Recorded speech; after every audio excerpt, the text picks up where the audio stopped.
Our subject is real faith and counterfeit faith.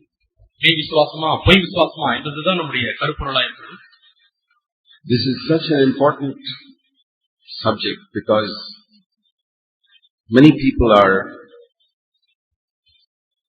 trusting their whole eternal future on their understanding of one word, faith.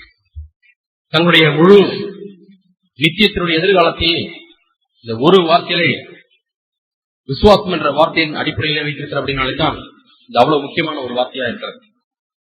We are very careful when it comes to currency to make sure it is not counterfeit.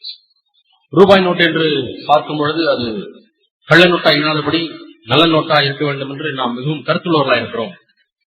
Faith is the currency of God's kingdom.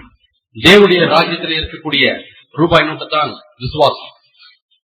If you have faith, you can become rich in God's kingdom.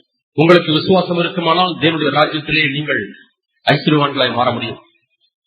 Like money can get you many things on this earth. இந்த பூமியிலே எப்படி பணம் உங்களுக்கு பல காரியங்களை வாங்கி கொடுக்குமோ அது போல real faith can get you the riches of God's kingdom. உண்மையான விசுவாசமானது தேவனுடைய ராஜ்யத்தின் ஐஸ்வர்யத்தை உங்களுக்கு கொண்டு வரும். And when Jesus said that the devil is a thief, பிசாசு திருடன் என்று இயேசு சொல்லும் பொழுது, what do you think the devil is trying to steal from you? உங்களிடத்திலிருந்து பிசாசு எதை திருடுகிறான் என்று எண்ணுகிறீர்கள்? He is not a fool. அவன் ஒரு முட்டாள் அல்ல, புத்தியீனம் அல்ல. What do earthly thieves come into a house to steal? இந்த பூமிக்குரிய திருடர்கள் நம்முடைய வீடுகளில் வந்து எதை திருடுவதற்கு முயற்சிக்கிறார்கள்? Have you heard of any thief coming into a house to steal the children's toys? வீட்டிலே பிள்ளைகள் வைத்திருக்கிற விளையாட்டு பொம்மைகளை திருடும்படியாக ஏதாவது திருடன் வந்திருக்கிறான் என்று கேள்விப்பட்டிருக்கிறீர்களா? No sensible thief will go into a house to steal the children's toys. ஒரு புத்தியுள்ள எந்த ஒரு திருடனும் ஒரு வீட்டுக்கு போய் அவன் பிள்ளைகளுடைய பொம்மைகளை திருட மாட்டான். They go into a house to steal gold and laptop computers and video cameras and expensive things. இந்த வீடியோ கேமரா அல்லது நகை, தங்க நகைகள் இவைகளைப் போல விலை உயர்ந்த லேப்டாப் கம்ப்யூட்டர்களைப் போல விலையுயர்ந்த பொருட்களை திருடி செல்லும்படியாக வருகிறான். When the devil comes to you, பிசாசு உங்களிடத்திலே வரும் பொழுது what is he going to steal?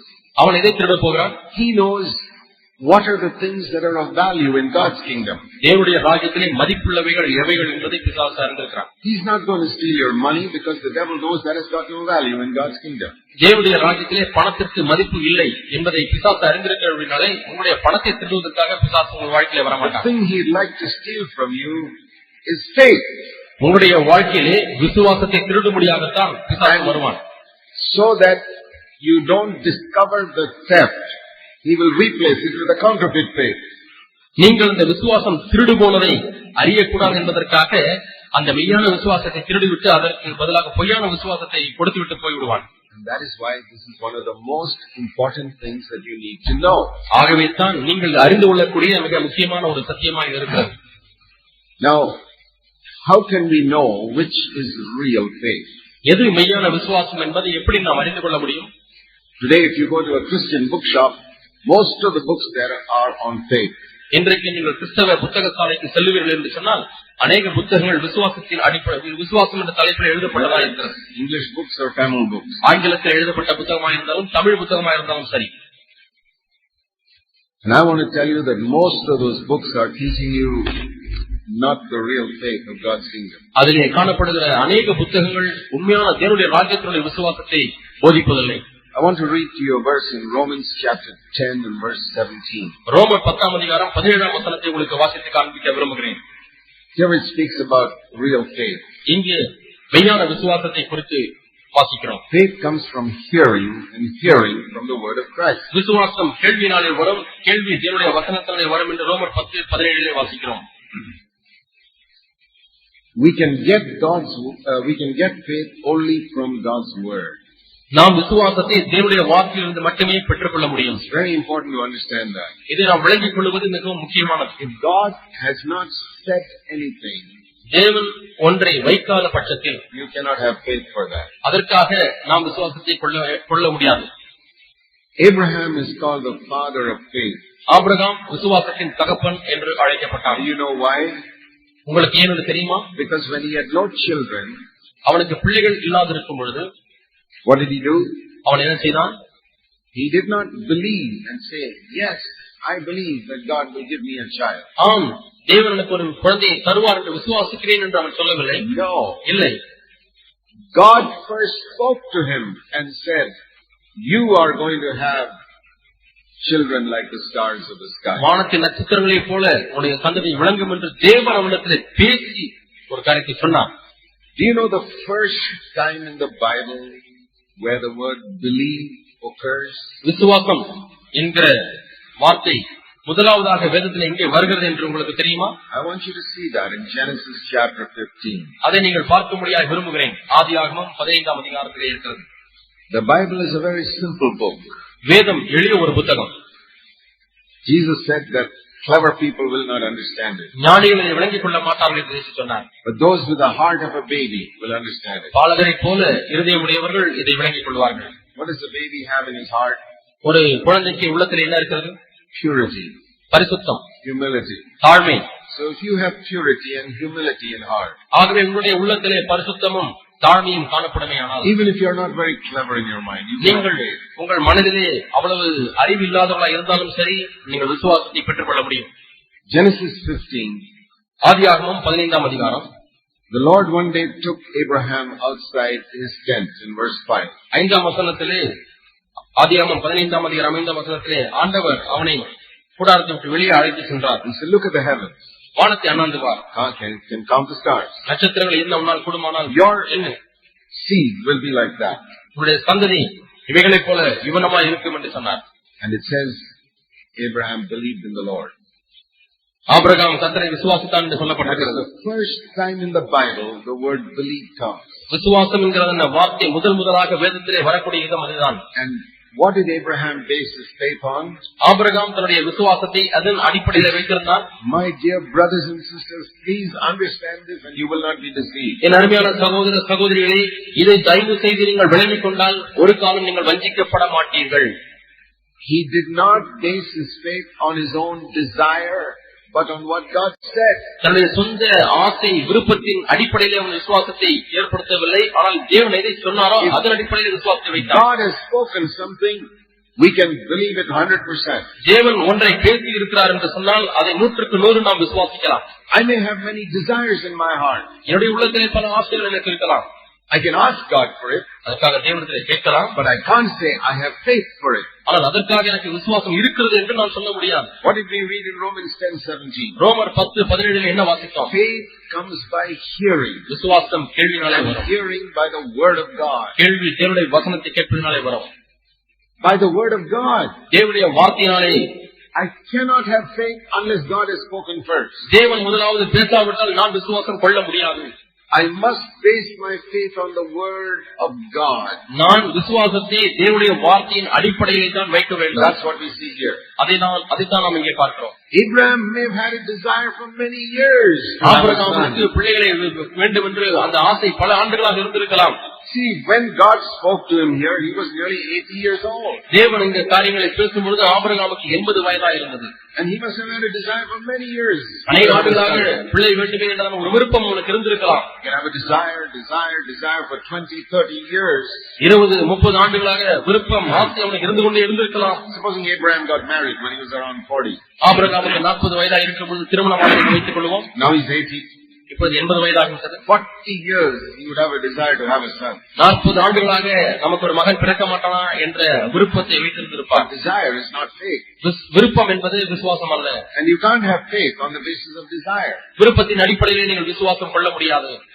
After 40 years, 40 ஆண்டுகளுக்கு பிறகு, one day God tells him, ஒரு நாளிலே தேவன் சொல்கிறார், you are not only going to have a son, through your son you'll have children like the stars in the sky. உனக்கு ஒரு குழந்தை பிறக்கும், அது மட்டுமல்ல அந்த பிள்ளையின் மூலமாக வானத்து நட்சத்திரங்களைப் போல ஒரு சந்ததி உனக்கு உருவாகும். That's the time he believed. அந்த நேரத்திலே தான் அவன் விசுவாசித்தார். That's the time he got faith. அந்த நேரத்திலே தான் விசுவாசத்தை பெற்றுக்கொண்டார். Faith comes by hearing and hearing by the word of God. விசுவாசம் கேட்பதினாலே வரும், வேதவசனத்தை கேட்பதினாலே வரும். That type of faith can never fail. எவ்விதமான விசுவாசம் ஒரு காலம் ஒழிந்து போகாது. Haven't you seen multitudes of cases of people around us? நம்மை சுற்றிலும் உள்ள திரளான மக்களுடைய கதையை நீங்கள் கேட்கவில்லையா? Particularly in Pentecostal church. குறிப்பாக Pentecost வட்டாரங்களிலே who say, I've got faith for this. எனக்கு இதற்கென்று I've got faith for that. அதற்கென்று விசுவாசம் இருக்கிறது. And after 1 or 2 years, nothing happens. 1-2 ஆண்டுகள் ஒன்று நடக்கவில்லை. I've had so many cases I've come across of believers who say, I believe God is going to heal this person. நான் இந்த நபரை தேவன் சுகம் கொடுப்பார் என்று விசுவாசிக்கிறேன் என்று சொல்லியிருக்கிறார். God is going to heal this cancer. இந்த புற்றுநோயை தேவன் சுகமாக்க போகிறார். God is going to raise you up and make you a mighty servant of God. உன்னை எழுப்பி தேவன் ஒரு ஊழியக்காரனை கொண்டு வருவார் என்று விசுவாசிக்கிறேன். 1 month later the person is dead. ஒரு மாதம் கழித்து அந்த நபர் மரித்து போய் விடுகிறார். I've been a believer 48 years and I tell you, I have come across numerous cases like this. 48 ஆண்டுகளாக நான் விசுவாசியாக இருக்கிறேன். இப்படிப்பட்ட பலருடைய கதைகளை கேட்டிருக்கிறேன். That was not faith. அது விசுவாசம் அல்ல. That was desire. அது ஒரு விருப்பம், ஆசை, அவ்வளவுதான். There's nothing wrong in having a desire. விருப்பத்தை கொண்டிருப்பது தவறு அல்ல. We can have desires for anything. எதற்கு வேண்டுமானாலும் விருப்பம் கொண்டிருக்கலாம். Whenever you are sick, naturally we'll have a desire to be healed. எப்பொழுதெல்லாம் வியாதிப்படுகிறோமோ இயற்கையாகவே நமக்குள்ளே சுகமாக முடியாத ஒரு விருப்பம் உண்டாகிறது. You may have a desire to get in the best college in the state. இந்த மாநிலத்திலே சிறந்த கல்லூரியிலே மகன் படிக்க வேண்டும் என்று அல்லது நீ படிக்க வேண்டும் என்று விருப்பம் கொண்டிருக்கலாம். Desire is not faith. விருப்பம் என்பது விசுவாசம் அல்ல. You may like to get a very good job. That's a good desire. நல்ல வேலை கிடைக்க வேண்டும் என்ற விருப்பம் கொண்டிருக்கலாம். அது நல்ல வார்த்தைதான். Don't confuse desire with faith. விசுவாசத்தையும் விருப்பத்தையும் குழப்பிக் கொள்ள வேண்டாம். Can we express our desires to God? நம்முடைய விருப்பத்தை தேவனுக்கு தெரியப்படுத்தலாமா? Sure. கண்டிப்பாக. My little children, can't they come and express any desire to me as their father? என்னுடைய சொந்த பிள்ளைகள் அப்பாவாகிய என்னிடத்திலே வந்து தங்களுடைய விருப்பத்தை அவர்கள் வெளிப்படுத்த மாட்டார்களா? If a 10-year-old boy comes to me, 10 my 10-year-old son, என்னுடைய 10 வயது மகன் வருகிறான். Daddy, I want you to buy me a motorcycle tomorrow. அப்பா, நாளைக்கு எனக்கு ஒரு பைக் வாங்கி கொடுங்களப்பா என்று கேட்கிறான். What am I going to do? நான் என்ன செய்ய போகிறேன்? I'm not going to hit him or slap him or any such thing. அவனை உடனே அடித்து உதைக்க போகிறேனா? No. இல்லை. I'll put my arm around him. நான் என்னுடைய கையை அவனுடைய தோளிலே போடுவேன். Yes, son, I'm so happy that you can come and tell everything in your heart to me. என் மகனே, உன்னுடைய உள்ளத்தில் உள்ள விருப்பத்தை எல்லாம் என்னிடத்தில் வெளிப்படுத்துகிறாயே, அதுக்காக நான் மிகவும் சந்தோஷப்படுகிறேன். You're not ready to have a motorcycle. Motor bike ஓட்டக்கூடிய அளவுக்கு இன்னும் தயாராகவில்லை. He can't get what he desires. அவன் விரும்புகிறதை அவன் பெற்றுக் கொள்ள முடியாது. A motorcycle is not a bad thing. Motor bike என்பது கெட்ட காரியம் அல்ல. Why don't I give it to this 10-year-old? அப்படியானால் ஏன் நான் இந்த 10 வயது பையனுக்கு ஒரு மோட்டார் பைக் வாங்கி கொடுக்க கூடாது? He will kill himself. அவன் தன்னைத்தானே கொன்று விடுவான். There are some things we ask for which are good. நாம் தேவனிடத்திலே சில நன்மையான காரியங்களை கேட்கிறோம். But we can't handle them. ஆனால் அவைகளை நாம் புழங்க முடியாது. They will kill us. அவைகள் நம்மை கொன்றுவிடும். If God makes you a millionaire, you may lose your salvation perhaps. உங்களை லட்சாதிபதியாக தேவன் மாற்றிவிட்டால் ஒருவேளை உங்களை ரட்சிப்பை இழந்து விடுவீர்கள். If God gives you a very comfortable life without any struggles, you may never become spiritual. போராட்டம் இல்லாத சொகுசான வாழ்க்கையை தேவன் உங்களுக்கு கொடுப்பாரேயானால் ஒரு காலம் நீங்கள் ஆவிக்குரியவர்களாய் மாறவே முடியாது. God doesn't give us everything we ask for. நாம் கேட்கிற எல்லாவற்றையும் தேவன் கொடுப்பதில்லை. And you who are fathers know that. தகப்பனாய் இருக்கிற உங்களுக்கு அது தெரியும். You know father gives his child everything the child asks for. ஒரு குழந்தை கேட்கக்கூடிய எல்லா காரியங்களையும் ஒரு தகப்பன் கொடுக்க மாட்டார். But can a child express his desire to the father? ஆனால் அந்த குழந்தை தன்னுடைய விருப்பத்தை தன்னுடைய தகப்பனுக்கு வெளிப்படுத்தும் பொழுது Sure. கண்டிப்பாக. One day I told one of my sons, ஒருமுறை நான் என்னுடைய பிள்ளைகளிலே ஒரு மகனுக்கு சொன்னேன், when you're 12 years old, I'll get you a bicycle. உனக்கு 12 வயதாகும் பொழுது உனக்கு ஒரு மிதிவண்டியை வாங்கி தருகிறேன். Then he could have faith. அப்பொழுது அவனுக்கு விசுவாசம் இருக்கிறது. That was not his desire. அது அவனுடைய விருப்பம் அல்ல. It was my word to him. அது நான் அவனுக்கு கொடுத்த ஒரு வாக்கு அல்லது வார்த்தை. That is different from a 10-year-old coming and asking me, give me a motorbike. 10 வயது பையன் என்னிடத்திலே வந்து எனக்கு மோட்டார் பைக் வாங்கி கொடுங்க என்று கேட்பதற்கும் இதற்கும் வித்தியாசம் உண்டு. But when I tell that 10-year-old son, when you are 12 years old, I'll give you a bicycle. அந்த 10 வயது மகனை பார்த்து உனக்கு 12 வயதாகும் பொழுது உனக்கு சைக்கிளை வாங்கி தருகிறேன் என்று சொன்னால் He can have faith in that. அதிலே அவன் விசுவாசம் கொண்டிருக்க முடியும். Faith is different from desire. விசுவாசத்திற்கும் விருப்பத்திற்கும் வித்தியாசம் உண்டு. If you understand this simple difference, இந்த எளிய வித்தியாசத்தை நீங்கள் விளங்கிக் it கொண்டீர்களானால் will save you from a lot of headaches in the எவ்வளவோ உங்கள் வாழ்க்கையோட தலைவலிகளிலிருந்து அது உங்களை காப்பாற்றிவிடும். from a lot of wrong teaching, தவறான எத்தனையோ போதனைகளிலிருந்து நீங்கள் a விளக்கப்படுவீர்கள். lot of counterfeit faith. போலியான விசுவாசத்திலிருந்து நீங்கள் காக்கப்படுவீர்கள். Heavenly Father, நாம் ஜெபிப்போம். பரலோக பிதாவே, help us to know the truth. ஆண்டவரே உம்முடைய சத்தியங்களை விளங்கிக் கொள்ள எங்களுக்கு உதவி செய்யும். The truth that will set us free. எங்களை விடுதலையாக்கக்கூடிய சத்தியங்கள். We pray in Jesus' name. இயேசுவின் நாமத்தில் ஜெபிக்கிறோம் பிதாவே. ஆமென்.